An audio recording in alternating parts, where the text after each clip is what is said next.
Hey, welcome to the Summit Host Hangout podcast where you'll learn how to plan, strategize, and launch your profitable online summit. No influencer status necessary. I'm your host, Krista from Summit in a Box, and today I want to talk to you about something that I hear a lot. And that thing is when I hear someone say something like, I would love to host a summit, like I totally want to do it, definitely want to someday, but I just don't have time right now. So today in episode 79, I'm going to share my thoughts on that and a strategy to help if you're finding yourself saying that exact thing. Maybe a summit is on your, yes, I want to do this someday list, but right now you just feel like you don't have time.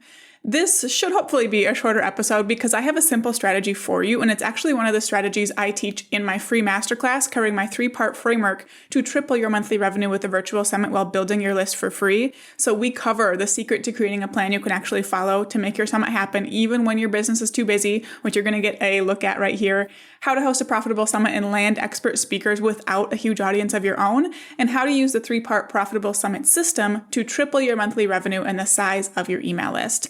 You can join that class at summithosthangout.com/class if you like what you hear in this episode and want those other steps. Before we dive in, I want to say that you are not alone if you're stuck thinking that you don't have enough time to host a summit. Like, you know, a summit will skyrocket your revenue, your email list, visibility, expert status, industry connections, all the things you want to see grow, but you truly don't know how to make it work in your schedule. That's totally okay.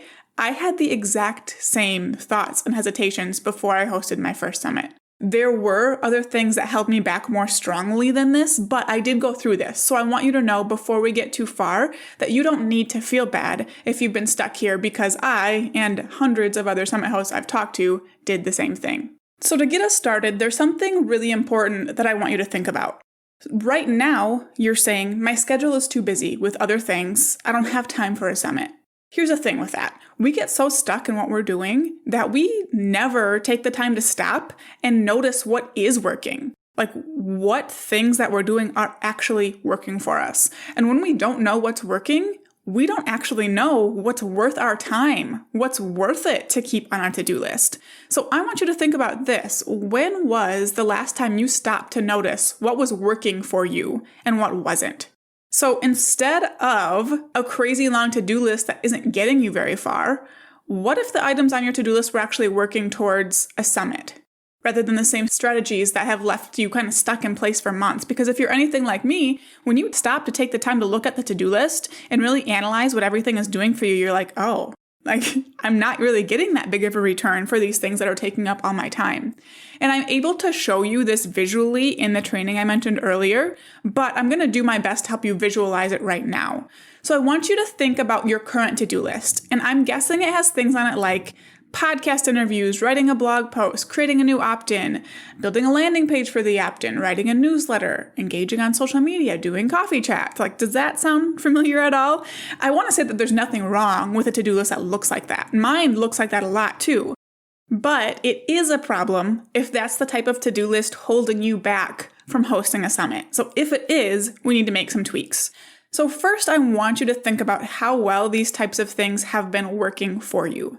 Are they getting your business to where you want it to be and doing it quickly? Or is it going to take you years to see a return on these things? And I'm afraid for most of us, for most of the things on your to-do list, the answer is going to be, to see a return on these things, I need to do them for years. And even then, the return might not be that big. It might work, but more likely than not, it won't work that well.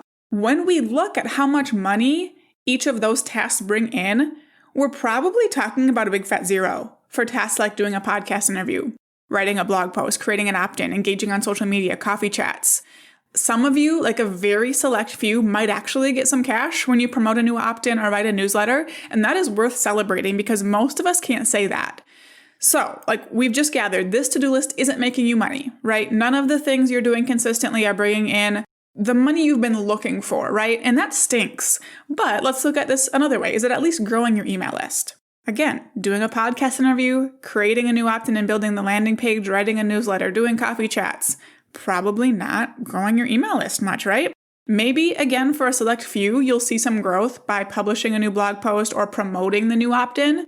A couple hundred new subscribers at the most, right? If you're getting more than that, again, major props to you. So maybe we can get some new subscribers here and there with these tasks. What about industry connections? Can we connect with other experts with this list? Again, not really. 1 per podcast interview and 1 per coffee chat, right? So if all of those numbers are pretty disappointing, what are we going to do about this? And when I looked at this, it really made me rethink where I was spending my time, and I hope it's doing that for you too. Why are we putting so much time and effort in when we're not getting that much return? Is it just because people tell us we have to? I kind of think that's where I was with this. Like, I was writing blog posts all the time, publishing newsletters all the time because people said I was supposed to do that. But what if we put that effort where it was actually going to count? Somewhere like a summit. So, we said we weren't going to see much money from our current to-do list, but from a summit, you can expect to see 3 times or more your normal monthly revenue. My last summit 10x'd the revenue I normally see for that business in a month. A summit can double or triple your current email list size or get you at least 500 if you're starting from scratch. And a summit can instantly connect you with 20 or more industry leaders. Now we're talking, right? Those are the results we want to see from our to-do list. So you're saying that you don't have time for a summit. I hear it all the time and I said it myself, but I would argue that what we don't have time for are these slow growth or no growth, right? Strategies that aren't actually paying off. So I'm happy to say here that the solution is simple. All we need to do is tweak your list of tasks. You know how to get things done. You know how to take action. That's why you have that task list and why you've been able to start a business that's making you money. So all we need to do is make your effort matter. So we're going to make some tweaks to this to-do list. So instead of doing a podcast interview or a coffee chat, what if you do a summit interview instead with one of your speakers? Instead of writing a blog post, what if you write your speaker pitch template and maybe a promotional email to send to your email list? Instead of creating a new opt-in, what if you create a plan for your summit? Instead of building a landing page for that opt-in, what if you build a landing page for your summit? Do you see what I'm doing here? Instead of each of your tasks leading to no return, we're going to redirect that effort to something that actually counts. So a very similar task that moves you towards that summit. And all the time you're spending on these tasks is suddenly so much more worth it. And now you do have time for that summit, right?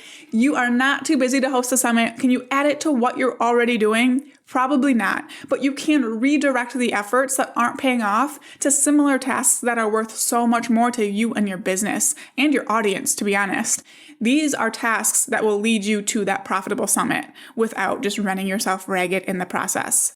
So from here, I want you to go ahead and sign up for that masterclass if you have not watched already. I mentioned it at the beginning of the episode, but it goes over my 3-part framework to actually host that profitable summit. Because not all summits are profitable, I want you to do this the right way. Specifically in this class, we cover my system to triple your monthly revenue with a summit while building your email list for free. You'll get to review what we covered in this episode while seeing my visual examples that might help it click a little bit more, as well as how to put that summit together, land expert speakers, and do it all without a huge audience of your own, and use my 3-part profitable summit system in the process. And you can join that class at summithosthangout.com/class. Thank you so much for tuning into this episode. For show notes and resources mentioned, head to summithosthangout.com/079. Now go out and take action to plan, strategize, and launch your profitable online summit.